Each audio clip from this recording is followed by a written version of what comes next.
오늘 우리에게 주시는 말씀은 누가복음 12장 49절에서 59절 말씀입니다. 누가복음 12장 49절로 59절, 제가 한 절, 여러분 한 절 교독하겠습니다. 내가 불을 땅에 던지러 왔노니 이 불이 이미 붙었으면 내가 무엇을 원하리요? 나는 받을 세례가 있으니 그것이 이루어지기까지 나의 답답함이 어떠하겠느냐. 내가 세상에 화평을 주러 온 줄로 아느냐? 내가 너희에게 이르노니 아니라 도리어 분쟁하게 하려 함이로다. 이후부터 한 집에 5사람이 있어 분쟁하되 셋이 둘과 둘이 셋과 하리니 아버지가 아들과 아들이 아버지와 어머니가 딸과 딸이 어머니와 시어머니가 며느리와 며느리가 시어머니와 분쟁하리라 하시니라. 또 우리에게 이르시되 너희가 구름이 서쪽에서 있는 것을 보면 곧 말하기를 소나기가 오리라 하나니 과연 그러하고 남풍이 부는 것을 보면 말하기를 심히 더우리라 하나니 과연 그러하니라. 의식하는 자는 너희가 천지의 기상은 분간한 줄 알면서 어찌 세인에는 분간하지 못하느냐. 또 어찌하여 옳은 것을 스스로 판단하지 아니하느냐.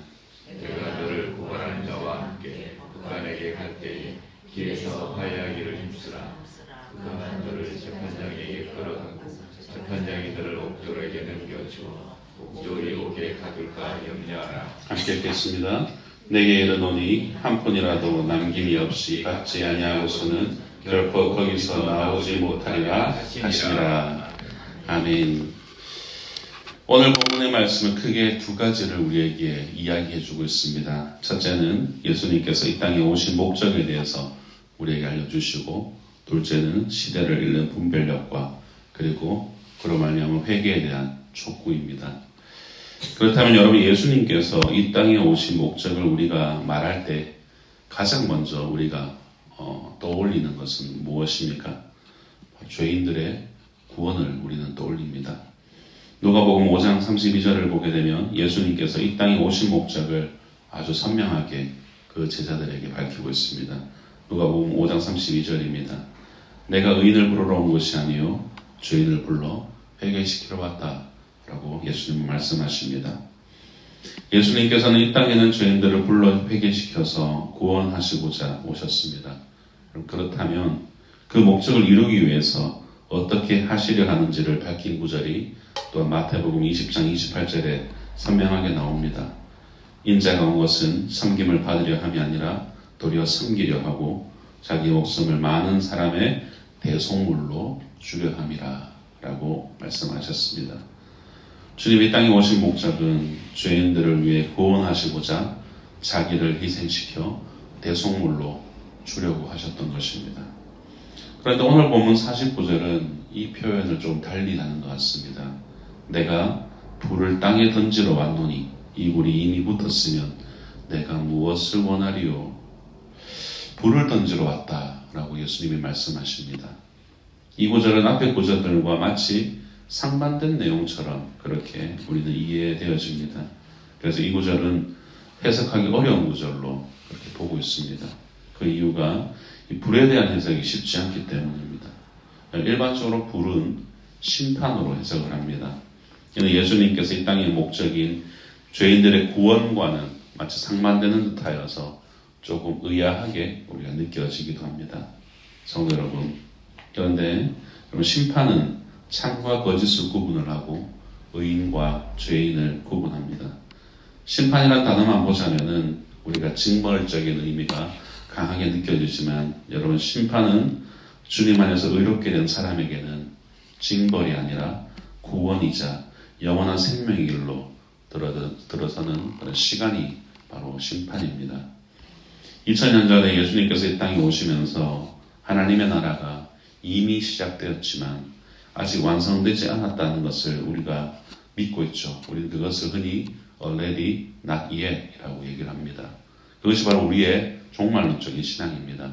하나님의 나라가 이미 우리 가운데 임하였으나 아직 오지 않았다, 완성되지 않았다 라는 그런 종말론적 신앙을 우리는 가지고 있습니다. 마찬가지로 하나님의 심판 역시 이미 시작되었지만 아직 완성되지 않았습니다. 최후 심판의 날까지 이 심판의 불은 꺼지지 않고 지펴져 있다는 것입니다. 그래서 49절에 불이 붙었다라는 이 동사인 아나포라는 원래 원형에서 부정과거형인 아나푸네로 쓰여진 것입니다. 아나푸네가 아니고 아나푸네입니다. 아프지 않다는 의미가 아닙니다. 이것은 불이 붙어서 지속되고 있다라는 의미입니다. 사랑하는 성도 여러분, 그러므로 예수님께서 불을 땅에 던지러 왔다는 말씀은 죄인을 불러서 회개시켜 구원하러 왔다는 말씀과 상반되는 것이 아니다는 것이죠. 불은 심판이자 그의 백성을 위한 구원인 것입니다. 그렇게 불이 붙어 확산되듯이 여러분 구원의 말씀이 확산되었다면 예수님께서 기뻐하시며 더 바랄 것이 없으셨겠지만 현실은 그렇지 않았죠. 이런 예수님의 답답한 마음을 50절이 알려주고 있습니다. 나는 받을 세례가 있으니 그것이 이루어지기까지 나의 답답함이 어떠하겠느냐. 주님께서 받을 세례는 십자가의 죽음을 뜻합니다. 마가복음 10장 38절 같이 한번 읽어보겠습니다. 시작. 예수께서 이르시되 너희는 너희가 구하는 것을 알지 못하는도다. 내가 마시는 잔을 너희가 마실 수 있으며 내가 받는 세례를 너희가 받을 수 있느냐. 이 말씀은 예수님께서 대제사장들과 서기관들이 자신을 능욕하면서 침을 뱉으면서 채찍질하고 죽일 것인데 내가 3일 만에 부활을 할 것이다 라고 말씀하신 이후에 예수님께서 하신 말씀입니다. 주님께서는 마시는 잔과 그리고 주님께서 받을 세례는 대속물이 되어서 죽게 되는 이 죽음을 의미합니다. 그렇기에 오늘 보면 50절은 예수님께서 죄인을 위한 십자가 대속의 죽음을 앞두고 그것이 이루어지기까지 애타는 마음을 그렇게 답답함으로 표현하셨던 것입니다. 그리고 이어지는 51절 말씀도 난해 구절입니다. 51절 말씀 같이 읽어보겠습니다. 시작. 내가 세상에 화평을 주려고 온 줄로 아느냐. 너희에게 이르노니 아니라 도리어 분쟁하게 하려 함이로다. 아멘. 우리는 이 구절과 상반되는 예수님께서 평안을 주러 오셨다라는 이 말씀을 더 잘 기억합니다. 그렇지 않습니까? 요한복음 14장 27절 같이 읽겠습니다. 시작. 평안을 너희에게 끼치노니 곧 나의 평안을 너희에게 주노라. 내가 너희에게 주는 것은 세상이 주는 것과 같지 아니하니라. 너희는 마음에 근심하지도 말고 두려워하지도 말라. 아멘. 그래서 이런 상반되는 의미의 구절들을 우리는 마주할 때 왜 이렇게 말씀하시지? 예수 분명히 우리에게 평안을 주러 오셨다고 하는데 왜 화평을 주러 왔다고 하지 않으시는가? 라고 이렇게 의아해할 수가 있습니다. 여러분 이럴 때는 문맥을 잘 봐야 되고 대상이 누구인지를 정확히 살펴야 되고 때로는 성경 전체를 바라고 통전적인 의미로 이 구절을 해석할 수 있어야 됩니다. 여기에서 평안에 해당하는 단어는 에이레네라는 단어를 사용합니다. 본문 51절 화평으로 번역된 단어도 동일한 단어를 사용합니다. 자세히 들여다보면 이 평안의 대상이 다르다는 것을 알 수 있죠. 평안의 대상은 너희입니다. 너희. 그 주님의 제자들이죠. 우리가 방금 읽었던 요한복음 14장 27절은 내가 너희에게 평안을 끼친다라고 말씀하고 있습니다. 즉 세상의 모든 사람이라고 말할 수가 없은 특정 대상들, 즉 예수님 앞에 있는 제자들을 의미합니다. 이 평안은 주님 안에서만 누릴 수 있는 평안입니다. 반면에 오늘 보면 51절을 보게 되면 주님께서는 세상에 화평을, 평안을 주려고 오지 않으셨다라고 말씀합니다. 죄악된 세상에 회개하지 않는 사람에게 맹목적으로 그냥 무작정 화평을 주러 오신 것이 아니다라는 말씀이죠. 세상에는 화평이 아니라 분쟁하게 오셨다라고 말씀하십니다. 그런데 주님께서 의로운 사람에게 여러 분쟁을 야기시키러 오셨겠습니까? 그렇지 않죠. 분쟁은 주님의 말씀인 진리를 따르는 사람과 그렇지 아니한 사람 사이에 발생하는 분쟁을 의미합니다. 하나님의 나라가 예수님이 오면서 시작되었고 그러면서 하나님의 통치를 수용하는 사람과 그렇지 못한 사람과의 이 분쟁은 당연히 일어날 수밖에 없습니다. 이것은 바로 우리의 삶의 주변만 봐도 잘 알 수 있죠. 여러분 오늘날도 그렇지만 기독교 역사를 보면은 진리를 따르는 사람과 진리를 반대하는 사람 간의 분쟁은 끊이지 않습니다. 그 범위는 온 세대를 아우릅니다. 52절에서 53절까지 말해주듯이 하나가 되어야 될 그런 가정에서조차도 우리가 진리에 대한 수용 요구에 따른 그런 분쟁이 우리 가정 안에서도 늘 일어나고 있다는 것을 우리는 알 수 있죠. 그리고 아버지와 아들, 아들과 아버지, 시어머니와 며느리, 며느리와 시어머니 이런 분쟁들이 우리 안에 계속해서 일어나고 있다는 것이죠. 바로 선과 악의 싸움, 복음에 대한 수용 여부의 문제가 항상 우리의 삶의 주변에 있다는 것이죠. 이런 측면에서 예수님께서는 분쟁하게 하려 합니다 라고 말씀하신 것입니다. 감사합니다. 비록 우리가 세상에서는 이 진리를 수호하기 위해서 분쟁을 피할 수는 없지만은 주님이 주시는 이 참된 평안이 성도인 저와 여러분 안에는 가득할 수 있다는 것을 말해주고 있는 것입니다. 이처럼 예수님이 복음으로 인한 분쟁에 대해서 언급하시고는 이 시대를 분별할 것을 권면하십니다. 우리 54절에서 56절 같이 읽어보겠습니다. 시작. 또 무리에게 이르시되 너희가 구름이 서쪽에서 있는 것을 보면 곧 말하기를 소나기가 오리라 하나니 과연 그러하고 남풍이 부는 것을 보며 말하기를 심히 더우리라 하나니 과연 그러하니라. 외식하는 자여 너희가 천지의 기상은 분간할 줄 알면서 어찌 이 시대는 분간하지 못하느냐. 아멘. 우리가 성경과 역사를 통해 알 수 있듯이 여러분 많은 사람들이 주님을 그렇게 거부하였습니다. 자연의 이치는 경험적으로 알아서 기상을 분별할 줄 아는 사람들이 왜 이 시대의 상황을 분별하지 못하는지에 대해서 주님께서는 답답한 심정으로 그렇게 토로하셨던 것이죠. 우리는 오늘 예수님의 말씀을 통해서 삶의 경험과 어떤 풍성한 지식이 이 시대 상황에 대한 분별력과 연관성은 없다라는 것을 알 수 있습니다. 사랑하는 성도 여러분, 현재 오늘날의 우리 시대는 어떠합니까?